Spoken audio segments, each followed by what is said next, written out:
All right, hey guys. I know that we have done Newsella articles a number of times in math class before, but I did want to take a couple minutes to kind of go over um, ways to maybe help you with maybe upping your quiz scores a little bit, and even going over how to approach the writing prompts, because I know sometimes some of you may write just a sentence or two, and we really want it to be longer than that and make sure that you're addressing the prompt. So, if you look at the screen here, if I can find my mouse, I have the Newsella article. A Virginia man helps those in need by paying for their groceries, and I have the quiz. Okay, so one thing that I know some people need practice with is being able to find evidence that supports the answer that they're picking. So I'm actually going to help you with this first one. The question says, what effect did buying groceries for people have on Michael Mengeneagle? I don't know if that's how you say his name, but that's how we're going to say it.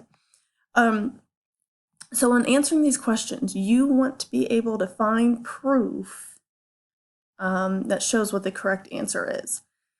Okay, and I've read this article, and I actually already found the proof for this one. But if you come down to the end, in the section Gratitude for His Generosity, if we read through that, Mengeneagle grew up in Bailey's Crossroads more than 40 years ago and said his family struggled. It wasn't that difficult because we didn't know any better, and she worked really hard. Mengeneagle said of his mother, she raised him and his three brothers alone. Things got a bit easier when Mengeneagle's family moved in with their grandmother. Mengeneagle started working on cars after he graduated from high school. We were luckier than a lot of other people, Mengeneagle said. Over the years, Mengeneagle has found other ways to help people in his old neighborhood by donating money and bicycles. When discussing the troubles people are facing now with his daughter, Marley, she came up with the idea of helping other people out. He was almost surprised by how happy he felt when he paid for people's groceries and by how grateful people were. It was awesome, Mengeneagle said. I can't wait to do it again. So if you look at the question, the first question, what effect did buying groceries for people have on Michael Mengeneagle? We're going to look down here, and it doesn't necessarily come right out and say, buying groceries had this effect on Mengeneagle. You kind of have to read between the lines. And if we look at the last sentence here, oops, I don't want all of this. I just want this bit right here. I'm going to highlight that. Okay. And I'm going to go ahead and write a note and say effect on Mengeneagle. Okay. And hopefully this will show up on yours. But so the effect it has on him was he thought it was awesome and he cannot wait to do it again. Okay. So if you read through the answer choices, we have it made him feel sad that so many people could not afford food.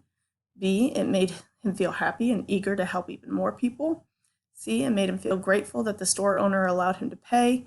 D, it made him feel worried that he would not have food for himself. Okay, I'm automatically going to eliminate A and D because those do not fall in line with how he feels. It says it was awesome, so that means that it was good.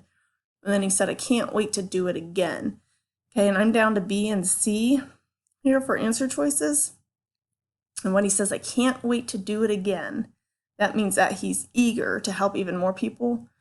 So we would select B for this one. And I can't select it because I'm the teacher and not you.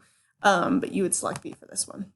Okay, so that's what you should do when going through these types of quizzes, is actually go through and highlight the evidence for the answer that you're choosing. That way you can feel more confident in the answers that you choose for these questions. Okay.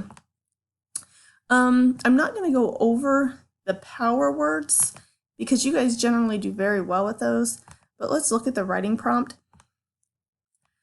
So for the writing prompt, it says, why is it important for someone to read this text? I'm going to, let me see if I can, I'm going to pull up Google Docs real quick here.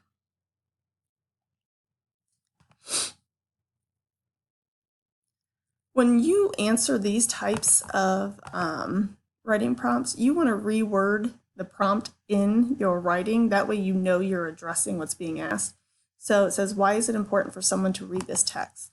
So you would start your writing prompt with, it is important for someone to read this text because, and then give your opinion on why it's important. Okay. You know, if I were typing it, I could say it is important for someone to read this text because it is good for people to see positive things that are happening in our country right now. Okay? Which again is not the only correct answer. I'm winging this as we go. What makes this text worth reading? So I could say there are a lot of negative news stories in our country because of the let's see if I can spell it right, coronavirus. And it is good for people to see that positive things are still happening. Okay. What will a reader gain, or what might a reader do after reading this? I could say this article could motivate other people to help those around them during this time in need.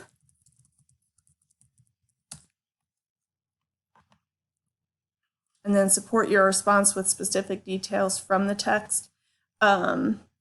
You know, so you would just come in here and find something that shows maybe the need that people have and how this could motivate other people to go out and help. You know, you could talk about how their source of income has dried up. We could say the article mentions that people's sources of income are no longer available. And this article shows a way that people who have money available can help those around them. Okay, so you know, this is just a very quick general example for how you could do this, but I just want to make sure that you guys are addressing all parts of the prompts. I sometimes see responses that are only a sentence long, and that's not what we need. We need to make sure that we're answering all the questions, writing multiple sentences, and making sure that what we're writing actually has to do with what the prompt's asking. So that's why you want to start by rewording the prompt, okay, and then make sure that you're going in and answering every part of the prompt, okay? If you have any questions, send me a message, and I will be happy to help. Thanks, guys.